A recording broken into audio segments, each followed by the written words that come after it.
அல்ஹம்துலில்லாஹி ரபில் ஆலமீன். அல்லாஹும்ம ஸல்லி அலா முஹம்மதின் வல ஆலி முஹம்மதின் வபாரிக் வசலிம் அலைஹி. அஸ்ஸலாமு அலைக்கும் வரஹ்மத்துல்லாஹி வபரகாத்துஹு. வெல்கம் டு வாய்ஸ் ஆஃப் ஈமான். எல்லாரும் எப்படி இருக்கீங்க? நல்லா இருக்கீங்களா? அல்ஹம்துலில்லாஹ். அல்லாஹ் சுப்ஹானஹு வ தஆலா உங்களுக்கு நீண்ட ஆயுளையும் ஆரோக்கியத்தையும் வழங்க வேண்டும் என்று துவா செஞ்சு ஆரம்பிக்கிறேன். அல்லாஹ் சுப்ஹானஹு வ தஆலா ஒரு விஷயத்தை சிறப்பிச்சு சொல்லியிருக்கிறான்னா கண்டிப்பாக அந்த விஷயத்தில் நாம் கொஞ்சம் என்ன சொல்லிட்டு கொஞ்சம் ஆராய்ந்து ஆர்வம் காட்ட வேண்டும், அலட்சியப்படுத்தக்கூடாது.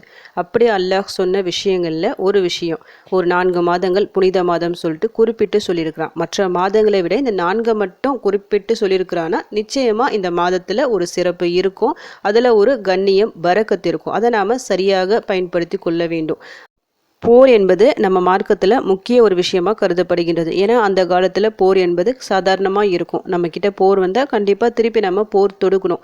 போர் தொடுக்காமல் பயந்து போயிடக்கூடாது. அப்படிப்பட்ட போரே இந்த மாதத்தில் செய்ய வேண்டாம் அப்படி சொல்லிட்டு அல்லாஹ் சுப்ஹானஹு வ தஆலா கட்டளை இடுகின்றான். அதன்படி அந்த காலத்தில் இந்த புனித மாதம் வந்தாலே போர் எதுவுமே செய்ய மாட்டாங்களாம், அதுலேருந்து விலகி இருப்பாங்களாம். அதே போல் பாவங்களை விட்டு முழுமையாக விலகி கொள்ளுங்க. போர் செய்து பாவங்களை செய்து உங்களுக்கு நீங்களே அநீதி இழைத்து கொள்ளாதீர்கள் அப்படின்னு அல்லாஹ் குறிப்பிட்டு சொல்கிறான் அல் குரானில். அப்போ கண்டிப்பாக பாவம் என்பது ஒரு பெரிய ஒரு விஷயமா கருதப்படுகிறது. இந்த மாதத்தில் நம்ம செஞ்சால் நிறைய விஷயங்கள், நிறைய அநீதிகள் நிச்சயமாக நமக்கு நடக்கும். நாம் செஞ்ச தவறின் காரணமாக, பொதுவாகவே நாம் ஏதாவது தவறுகள் செஞ்சால் நம்முடைய தவறின் காரணமாக தான் அல்லாஹ் நம்மை சோதிக்கின்றான். அப்போது இந்த ஒரு மாதத்தில் தவறு ஏதாவது செஞ்சால் அப்போ கொஞ்சம் யோசிச்சு பாருங்கள், சோதனைகள் கடுமையாக இருக்கும். அதனால் முழுமையாக விலகி கொள்ளுங்கள். எந்த ஒரு தவறு செய்வதாக இருந்தாலும் சரி செஞ்சிருவோம். ஏன்னா மனிதன் இயல்பு தவறு செய்வது தான். நம்ம மீறி ஒருவேளை தவறு நடந்துச்சுன்னா அல்லாஹிடம் உடனடியாக தௌபா செஞ்சிடுங்க. அந்நிய நாளைக்கு, அதாவது இந்த மாதம் முழுக்க ஒவ்வொரு இரவும் தூங்கும் போதும் தூங்கத்துக்கு முன்னாடி நாம் ஏதாவது தப்பு செஞ்சோமா தவறு செஞ்சோமா சொல்லிட்டு நல்லா யோசிச்சு அதன் காரணமாக அல்லாஹ்விடம் தௌபா செய்யுங்க. அதிகமான தௌபா துவாக்களை எடுத்து ஓதுங்க, அது சிறப்பு. இந்த மாதத்தில் குறிப்பிட்ட இந்த துவாக்கள் ஓதணும், இந்த தொழுகை தொழணும் அப்படின்னு கேட்டால் கண்டிப்பாக இல்லை. நபி ஸல்லல்லாஹு அலைஹி வஸல்லம் அவர்கள் அப்படி செய்யலை, நாம எடுத்து செய்யணும். அதாவது புனித மதம் சொல்லிட்டு அல்லாஹ் சொல்லிட்டான். அப்போது இந்த மாதத்தை எப்படி கண்ணியப்படுத்தலாம் சொல்லிட்டு நாமவே அமல்களை செய்யணும் அதிகமாக. அதாவது மற்ற நாட்களை விட இந்த நாட்களுக்கு கொஞ்சம் அதிக இம்பார்ட்டன்ஸ் கொடுங்க. இன்னைக்கு நான் ஒரு 3 துவாக்களை நான் சொல்கிறேன். இனி வரும் ஒவ்வொரு நாட்கள்லையும் இந்த துவாக்களை ஓதுங்க. இந்த துவாக்களை நபி ஸல்லல்லாஹு அலைஹி வஸல்லம் அவர்கள் ஓதினாங்களா கேட்டால் இந்த மாதத்தில் குறிப்பிட்டு ஓதலை, ஆனால் டெய்லியும் அவங்க ஓதி இருக்கிறாங்க. இந்த மாதத்தில் நான் ஏன் ஓத சொல்கிறேன்னு சொல்லிட்டு ஒவ்வொரு துவாவும் சொல்லும் போதும் நான் உங்களுக்கு எக்ஸ்பிளைன் பண்ணுறேன். இப்போ ஃபஸ்ட்டு துவா என்னென்னு பார்க்கலாம். அல்லாஹும்ம ஆதி நஃப்ஸி தக்வாஹா வஸக்கிஹா அன்த ஹைரு மன் ஸக்காஹா அன்த வலியுஹா வ மௌலாஹா. யா அல்லாஹ், எனது உள்ளத்தில் உன்னை பற்றிய அச்சத்தை ஏற்படுத்தி அதை தூய்மைப்படுத்துவாயாக. அதை தூய்மைப்படுத்துவோரில் நீயே சிறந்தவன், நீயே அதன் உரிமையாளன், அதன் காவலன். ஒரு மனிதன் ஒரு பாவத்தை செய்கிறான். அந்த பாவத்தின் காரணமாக அவனுடைய இதயத்தில் ஒரு கருப்பு புள்ளி ஏற்படும். அந்த பாவத்தை அவன் தொடர்ந்து செஞ்சுக்கிட்டே இருக்கும்போது அந்த இதயம் முழுக்க கருப்பாயிடும். அப்போ சரி எது தவறு எதுன்னு சொல்லிட்டு சுத்தமாக அவனுக்கு தெரியாது. தொடர்ந்து பாவங்கள் செஞ்சுக்கிட்டே தான் இருப்பான். அப்போ அந்த உள்ளம் எப்படி இருக்கும்? அழுக்கான உள்ளமாக இருக்கும்.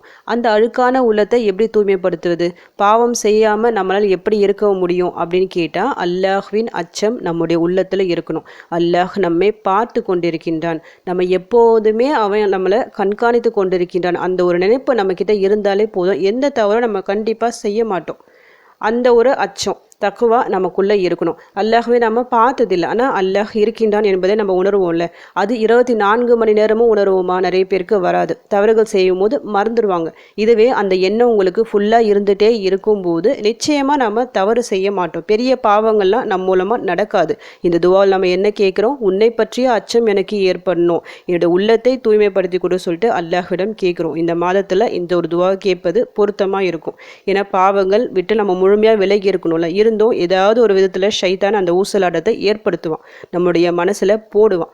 அப்போ அல்லாஹ்வின் அச்சம் எந்த நேரமும் இருக்கும்போது நாம் அதற்கு போக மாட்டோம், முழுசாக விலகி இருப்போம். அதனால் இந்த துவாவை ஓதிக்கிங்க. அடுத்து 2வது துவா. யா முகல்லிபல் குலூபி சப்பித் கல்பி அலா தீனிக். உள்ளங்களை புரட்டுபவனே, உன்னுடைய தீனின் மீது என் உள்ளத்தை உறுதிப்படுத்துவாயாக. நம்முடைய உள்ளம் எப்படி வேணாலும் மாறும். அல்லாஹ் கிட்ட தான் இருக்குது. அல்லாஹ் அந்த விரல்களுக்கு நடுவில் தான் இருக்குது நம்முடைய உள்ளம். அவன் நினச்சா இப்படியும் திருப்பிடுவான், அப்படியும் திருப்பிடுவான். அதாவது நல்லது பக்கமும் நம்முடைய உள்ளம் திரும்பும், கெட்டது பக்கமும் திரும்பும். எந்த ஒரு மனுஷனும் கடைசி வரைக்கும் நல்லவனாக இருப்பது ரொம்ப கஷ்டம், அல்லாஹ் நாடினால் மட்டும்தான். ஏன்னா ஒரு மனிதன் ரொம்ப நல்லவனாக இருப்பான், பிறந்து நல்ல விஷயங்களாக செஞ்சுட்டு வருவான். பார்க்குறவங்கெல்லாம் சொல்லுவாங்க இவன் கண்டிப்பாக சொர்க்கவாதி, சொர்க்கம் தான் இவனுக்கு கிடைக்கும் சொல்லிட்டு. ஆனால் கடைசியில் மரணம் நெருங்குவதற்கு கொஞ்ச நாள் முன்னாடி என்ன பண்ணிடுவான், தவறான விஷயங்கள் செஞ்சுட்டு நரகவாசியாக ஆயிடுவான். அது யார் மாற்றினது? அல்லாஹ் தான் அவனுடைய உள்ளத்தை மாற்றிட்டான். அதே போல் ஒரு மனுஷன் கெட்டவனாக இருப்பான், நரகத்திற்குரிய எல்லா செயல்களும் செய்வான். ஆனால் கடைசி நொடிகளில் நல்ல விஷயங்களை செஞ்சுட்டு சொர்க்கவாசி ஆகிடுவான். இதுவும் அல்லாஹ்வின் நாட்டம் தான். உள்ளங்களை திருப்பக்கூடியவன் அல்லாஹ் மட்டும்தான். நாம் எப்போவுமே பயந்துட்டே இருக்கணும். நாம் நல்ல விஷயத்தில் உறுதியாக நிற்கணும், தீனின் மீது நம்ம இருக்கணும், கடைசி வரைக்கும் நமக்கு இதே நிலைமை இருக்கணும், வழி தவறி போயிடக்கூடாது சொல்லிட்டு அதற்கு வேண்டி அல்லாஹ்விடம் துவா செய்யணும். ஏன்னா மனசு மாறி போயிட்டோம்னா கண்டிப்பாக நமக்கு துவா செய்ய தோணாது. இப்போத்திலேருந்து நம்ம நல்லபடியாக இருக்கிறோம், தொழுகிறோம், நல்ல அமல்கள்லாம் செய்கிறோம். இந்த நேரத்திலே இந்த துவாவை நல்லா இறுக பிடிச்சிக்கிங்க, அதிகமாக ஓதிக்கிங்க. நபி ஸல்லல்லாஹு அலைஹி வஸல்லம் அவர்கள் இந்த துவாக்களை அதிகமாக ஓதியிருக்கிறாங்க. முதல் துவாவையும் அதிகமாக ஓதியிருக்கிறாங்க, ரெண்டாவது துவாவையும் அதிகமாக ஓதியிருக்கிறாங்க. இப்போ நான் சொல்ல போகிற மூன்றாவது துவாவையும் டெய்லியும் ஓதியிருக்கிறாங்க. இதை ஓதாத நாட்களே இல்லை. இப்போ அந்த மூன்றாவது துவா என்ன சொல்லிட்டு பார்க்கலாம். அல்லஹும்ம இன்னி அலா ஜிக்ரிக வ ஷுக்ரிக வ ஹுஸ்னி இபாதத்திக். இறைவா, உன்னை நினைப்பதற்கும் உனக்கு நன்றி செலுத்துவதற்கும் உன்னை அழகான முறையில் வணங்குவதற்கும் எனக்கு உதவுவாயாக. இப்போது நம்ம அல்லாஹ்வே நினைக்கிறோம், அவனுக்கு நன்றி செலுத்துகிறோம். தொழுகையின் மூலமாக, துவாக்கள் மூலமாக எல்லாமே செய்கிறோம். சில நேரங்களில் நாம் நினைப்போம், ஆனால் செய்ய முடியாமலும் போயிடும். எல்லாமே அல்லாஹ்வின் நாட்டம் தான் காரணம். அல்லாஹ்வை நினைப்பதற்கும் அவனின் நாட்டம் தேவை.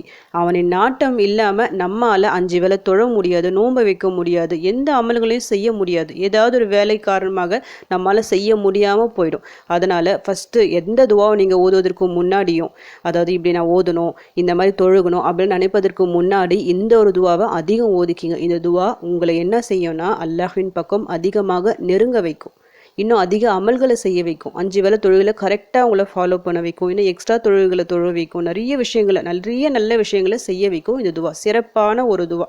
நிறைய நல்ல விஷயங்கள் செய்ய என்ன நடக்கும், நம்முடைய வாழ்வாதாரம் பல மடங்காக உயரும். இப்போ நபி ஸல்லல்லாஹு அலைஹி வஸல்லம் அவங்க யார்? கண்டிப்பாக அவங்க தொழுவாங்க. ஏன்னா அல்லாஹ்வின் தூதர். அல்லாஹ்வே நினச்சிட்டே தான் இருப்பாங்க. அவங்க தவறான நினைப்பே அவங்களுக்கு இருக்காது. அல்லாஹ்வே நினைப்பாங்க, நன்றி செலுத்திக்கிட்டே தான் இருப்பாங்க. இருந்தும் அவங்க இந்த துவாவை டெய்லியும் ஓதியிருக்கிறாங்க. ஒவ்வொரு வேளை தொழுகைக்கு பிறகும் இந்த ஒரு துவாவை ஓதியிருக்கிறாங்க. அப்போது நாம் எத்தனை முறை ஓதணும்னு சொல்லிட்டு கொஞ்சம் நினச்சி பாருங்கள். கண்டிப்பாக நம்ம அவசியம் ஓதணும். ஏன்னா அல்லாஹ்வை நினைப்பதை விட்டு நம்ம இந்த உலகம் தூரமாக்கி கொண்டிருக்கிறது. நிறைய விஷயங்கள் தடை செய்து நம்ம சரியாக அமல்களை செய்ய விடாமல் இந்த ஒரு துவாவை அவசியம் ஓதணும். இப்போ நான் சொல்லியிருக்கிற இந்த 3 துவாக்களுமே பொதுவாக நீங்கள் எல்லா நாட்களிலும் ஓத வேண்டிய துவாக்கள். உங்கள் வாழ்வாதாரத்தை பல மடங்கு உயர்த்தும். இந்த துவாவை நீங்கள் தொடர்ந்து ஓதி பாருங்கள், உங்கள் வாழ்க்கை அப்படியே கம்ப்ளீட்டாக மாறும். இந்த ரஜப் மாதத்தில் இன்னும் அதிகமாக ஓதுங்க. எல்லா வேளை தொழுகைக்கு பிறகும் இந்த 3 துவாக்களை 3 முறை சொல்லிட்டு ஓதிக்கிங்க. கொஞ்சம் கஷ்டமாக இருந்தாலும் கொஞ்சம் மெனக்கெட்டு ஓதுங்க. அப்போ நீங்கள் என்ன பண்ணுவீங்க, இது ஓதிக்கிட்டே இருக்கும்போது உங்களுக்கு மெமரி ஆகிடும். அப்போ எல்லா நாட்களையும் உங்களுக்கு ஓத வரும். இந்த துவாக்களை ஓத நிறைய மாற்றங்கள் நமக்குள்ளே நடக்கும். நம்முடைய உள்ளம் தூய்மையாகும், அல்லாஹ்வின் பக்கம் அதிகமாக நெருங்குவோம், நம்முடைய உள்ளம் தீனின் பக்கம் நிலைத்து நிற்கும். இன்னும் நிறைய விஷயங்கள், நல்ல விஷயங்களை நம்ம செய்வோம். கெட்டது பக்கம் என்றைக்குமே போக மாட்டோம். நம்மால் எந்த குழப்பமும் பிரச்சனைகளும் என்றைக்குமே நடக்காது. அல்லாஹ் விரும்பிய ஒரு அடியானாக நாம் இருப்போம். அல்லாஹ் விரும்பிய அடியானாக இருந்தால் என்ன நடக்கும், நம்முடைய எல்லா தேவைகளும் நிறைவேறும், எல்லா கஷ்டங்களும் தீரும். உங்கள் வாழ்க்கை கண்டிப்பாக மாறும் இந்த ஒரு துவாக்களை ஓதிட்டு வரும்போது இன்ஷா அல்லாஹ். ரஜபுக்கு பிறகு வரக்கூடிய மாதங்கள் எல்லாம் சிறப்பான மாதங்கள். அல்லாஹ்வை இன்னும் நம்ம அதிகமாக வணங்க வேண்டிய மாதங்கள். அந்த ஒரு விஷயத்துக்கு இந்த ஒரு துவாக்கள் நமக்கு பெரிய அளவில் உதவி செய்யும்.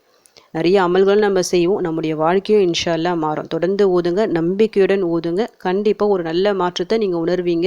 ஒவ்வொருத்தவங்களும் இன்ஷா அல்லாஹ் கமெண்ட் பண்ணுவீங்க, இந்த துவாவை ஓதி என்னுடைய வாழ்க்கை மாறிச்சு சொல்லிட்டு. மனப்பூர்வமாக நீங்கள் ஓதுனா அந்த அதிசயம் உங்கள் வாழ்க்கையில் நடக்கும். உங்கள் வாழ்க்கையில் இருக்க எல்லா பிரச்சனைகளும் கஷ்டங்களும் தீரணும் சொல்லிட்டு உங்களுக்காக நானும் துவா செஞ்சுக்கிறேன். எனக்காகவும் என் குடும்பத்திற்காகவும் நீங்களும் துவா செஞ்சுக்கிங்க. அல்ஹம்துலில்லாஹ். இந்த வீடியோ உங்கள் எல்லாருக்கும் யூஸ்ஃபுல்லாக இருக்கும்னு நினைக்கிறேன். நீங்கள் தெரிஞ்ச இந்த விஷயத்தை மற்றவங்களுக்கும் எத்திவீங்க. இதன் மூலம் அவர்களும் பலனடையலாம் இன்ஷா அல்லாஹ். அடுத்த பதிவில் சந்திக்கலாம். ஜஸக்கல்லாஹு கைரன் கசீரா. அஸ்ஸலாமு அலைக்கும் வரஹ்மத்துல்லாஹி வபரகாத்துஹு.